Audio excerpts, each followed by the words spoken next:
here today. Last time I was invited to Harvard, it cost me $110,000. So I was reluctant to show up.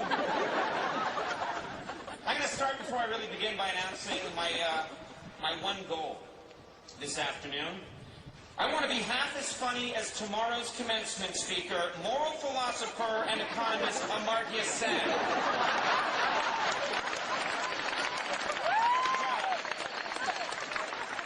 Must get more laughs than seminal wage price theoretician.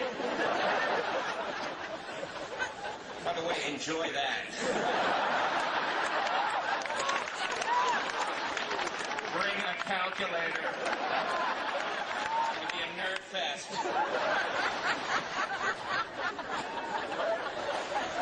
Students of the Harvard class of 2000, 15 years ago, I sat where you sit now.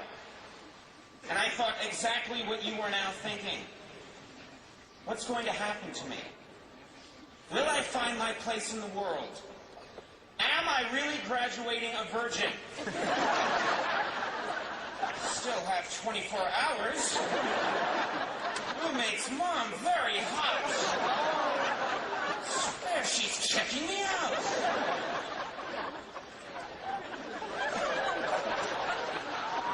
What's that Rob Lowe movie? Being here today on a sincere note is very special for me. I do miss this place. I especially miss Harvard Square. Let me tell you, you don't know this, Harvard Square is extremely unique. Nowhere else in the world will you find a man wearing a turban and a Red Sox jacket working in a lesbian bookstore. I'm just glad my dad's working. Now, personal choice. It's particularly sweet for me to be here today because this is true. When I graduated, I wanted very badly to be a classmate speaker. Unfortunately, my speech was rejected. So if you'll indulge me, I'd like to read a portion of that speech. This is the actual speech from 15 years ago.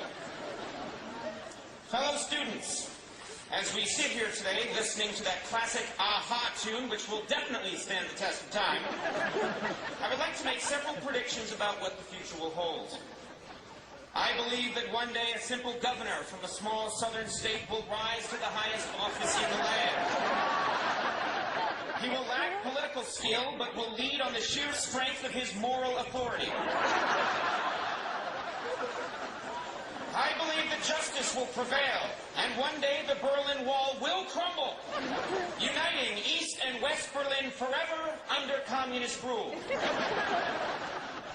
I believe that one day a high-speed network of interconnected computers will spring up worldwide, so enriching people that they will lose their interest in idle chit-chat and pornography.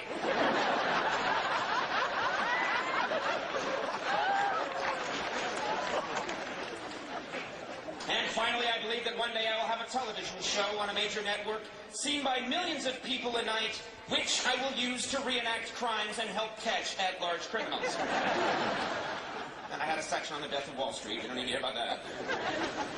The point is that although you see me as a celebrity, a member of the cultural elite, demigod, if you will, potential husband material, maybe the father of your child, prove it, maybe. I came here in the fall of 1981, and I lived here at Holworthy. Actually, I'm a student, much like you. That's just sad. I was, without exaggeration, this is true, the ugliest picture in the freshman Facebook. When Harvard asked me for a picture the previous summer, this is a true story, I thought it was for their records. So I literally, just like their private records, like in a file, so I jogged in the August heat to a passport photo office and sat for a moored shot. And this is what happened. To make matters worse, when the Facebook came out, they put my picture right next to Catherine Oxenberg, a stunning blonde actress, true story, who was accepted to the class of '85, but decided to defer admission so she could join the cast of Dynasty. Folks, my photo would have looked bad on any page, but next to Catherine Oxenberg, I looked like a mackerel that had been in a car accident. You see, in those days, I was 6 feet 4 inches tall and I weighed 150 pounds. True. Recently, I had some structural engineers run those numbers into a computer model, and according to the computer, I collapsed in 1987, killing hundreds in Taiwan. After freshman year, I moved to Mather House. Yeah,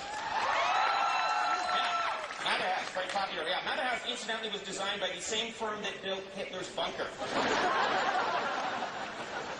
In fact, if Hitler had conducted the war from Mather House, he'd have shot himself a year earlier. Saved us a lot of trouble.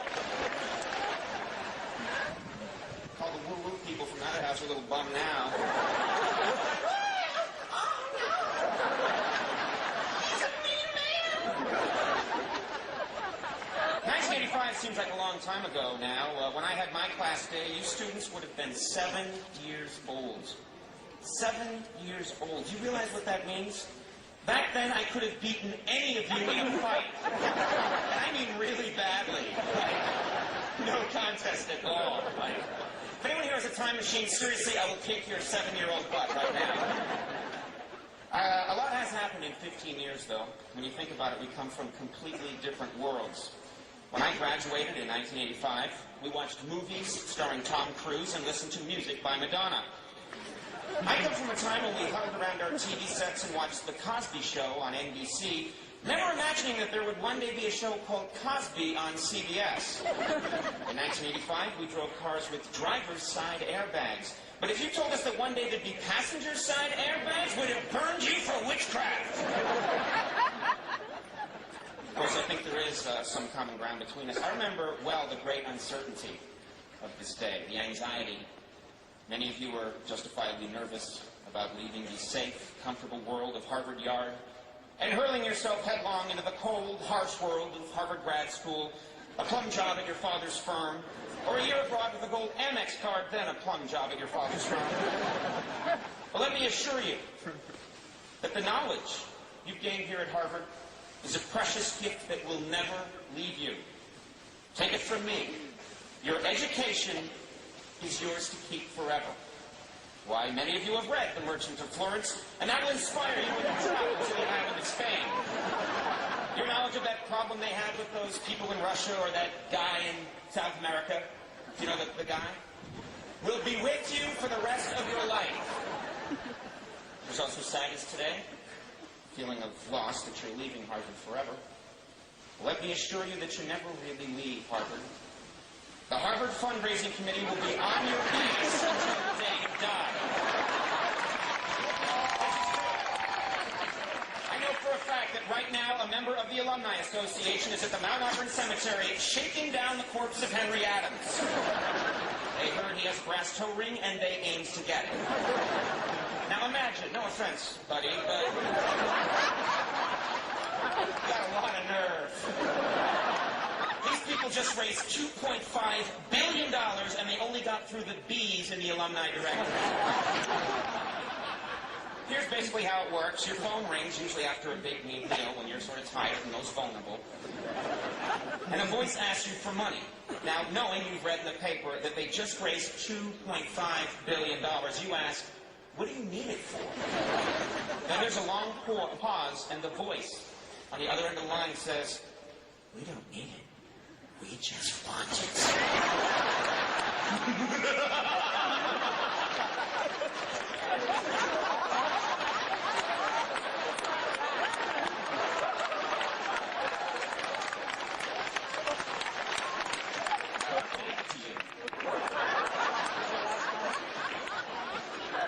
What else did you expect? Let me see just by your applause quickly who here wrote a thesis. A lot of your blood went into that thesis, and no one is ever going to care. I wrote a thesis, this is true, I don't lie, literary progeria in the works of Flannery O'Connor and William Faulkner. Let's just say that during my discussions with Pauly Shore, it doesn't come up much. 3 years after graduation, I wanted to show it to anyone, so I kept my thesis in the glove compartment of my car so I could show it to a policeman in case I was pulled over. License, that's registration, cultural exploration of the man-child, and right.